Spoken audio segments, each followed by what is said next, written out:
So, in all ages and among all races, there existed a tradition that uh, concern certain esoteric schools or fraternities wherein there's this secret wisdom that's unknown to most of mankind. And you can go there and you can learn.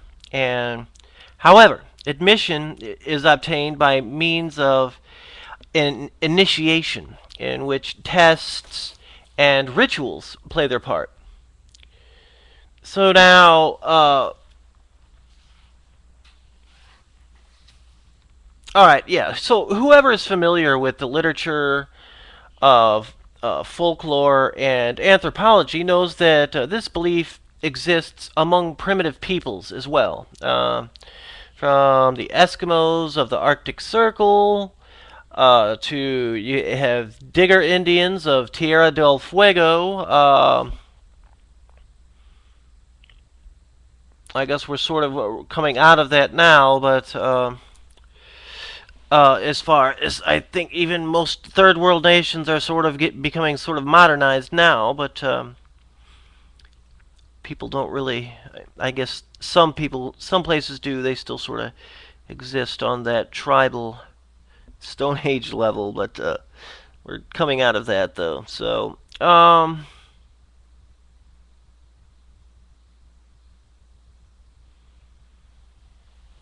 today all this kind of stuff is ridiculed by the orthodox-minded, the study of magic and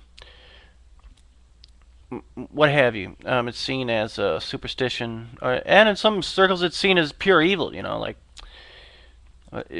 anything that doesn't have anything to do with church. You know, it's like pure evil, but satanic. That's what some people believe. But so.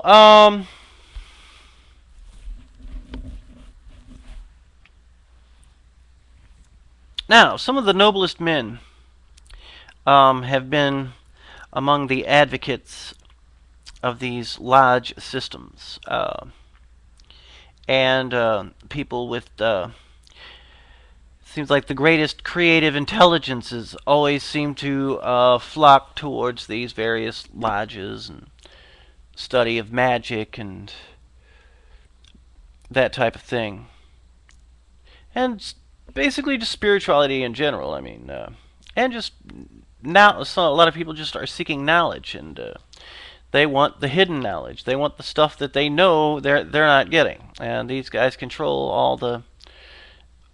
all the secret knowledge. So knowledge is power, right? Ain't that what they say? Yep. So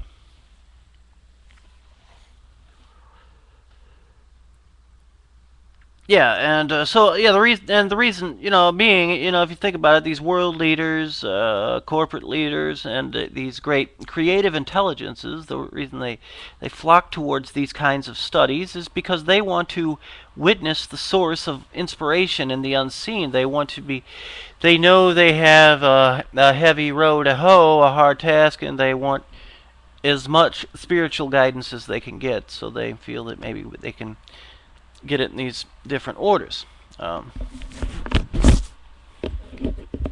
So, um, yeah, these, and like I mentioned before, these secret societies, esoteric orders, they seem to go all the way back to Antarctica. But however, Antarctica was Antarctica. I mean Atlantis, and thing about Atlantis, yeah, at one time it had a golden age, and they were all highly advanced and technological. And this is before the whole lodge, esoteric, mystery school type traditions, because the knowledge was pretty much common and shared with all of the people. There was no knowledge that was hidden from the masses because and that's why they had a golden age, because the knowledge wasn't being hidden. And so what ends up happening is this Brotherhood of the Snake arises in Antarctica, and it's actually made up of two sides. Um, and these two brotherhoods end up going to war. And this is ultimately what causes the downfall of Atlantis. So,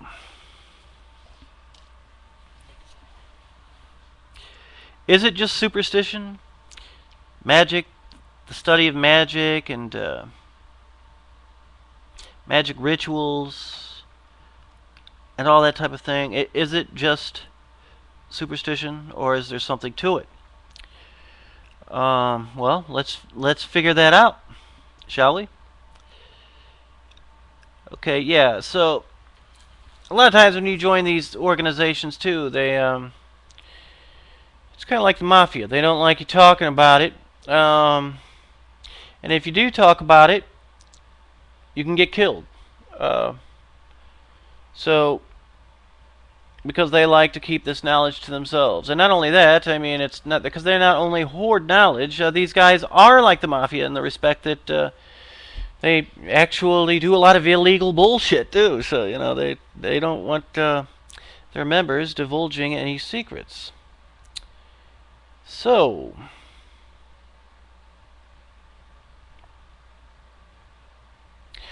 okay, now, like I was mentioning before as well, different occult schools declare themselves to be the holders of, you know, the secret traditional science, which is communicated to them in the first place by divine founders. I guess now a lot of them claim that, you know, they're in contact with the extraterrestrials, and that perhaps at the top of the pyramid, which is sort of the management structure of these secret societies, a lot of people claim that at the very top of the pyramid are actually these extraterrestrials slash archangels slash avatars.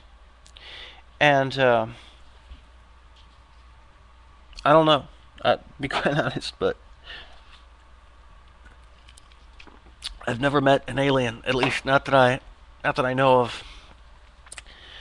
But I tell you what, though, a lot of times I feel like an alien just when because I study all this stuff, and I've never been a joiner, so it's like I don't really want to join any kind of organization like this.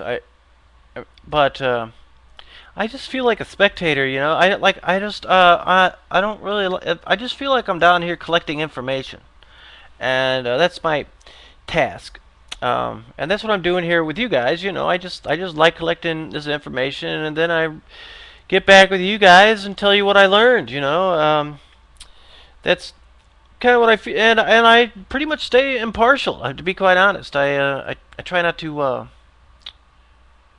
Try not to choose sides too much. I stay impartial and objective. That way I could stay open-minded to more stuff, you know. So and in my quest for knowledge, I'm just on a quest for knowledge, I suppose. But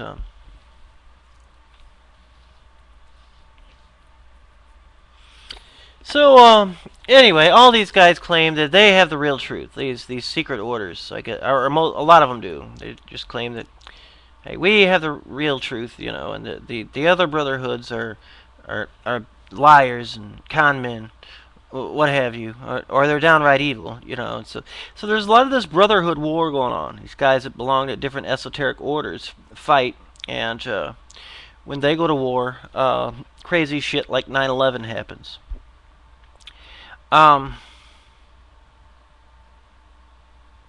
So anyway, like I was mentioning, yeah, you join one of these orders through. You have to go through an initiation.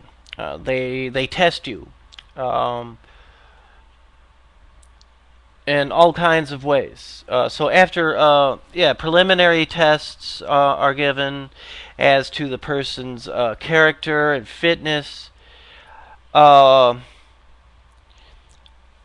These occult fraternities will then lead a person down a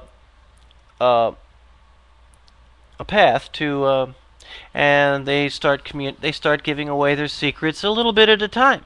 And the period of initiation never really ends. In the period of testing, they keep it up just to see what you're all about, and I think too they claim that if people are going down the wrong path, it's okay to teach them a lesson by some pretty nasty tricks that these guys like to pull. And right, eventually you become schooled in ritual initiations. So,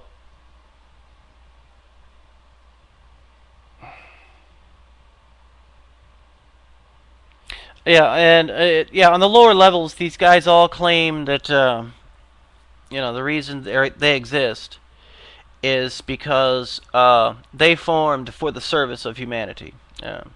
We're here to serve mankind. We're not here because we're power hungry and and we want to learn black magic and blah blah blah, which is why a lot of them join. But we're here to serve mankind. So I guess that gives them a good public relations front, if you will. But you see here, I'm gonna go ahead and I got a YouTube thing going on here too. During at the same time while I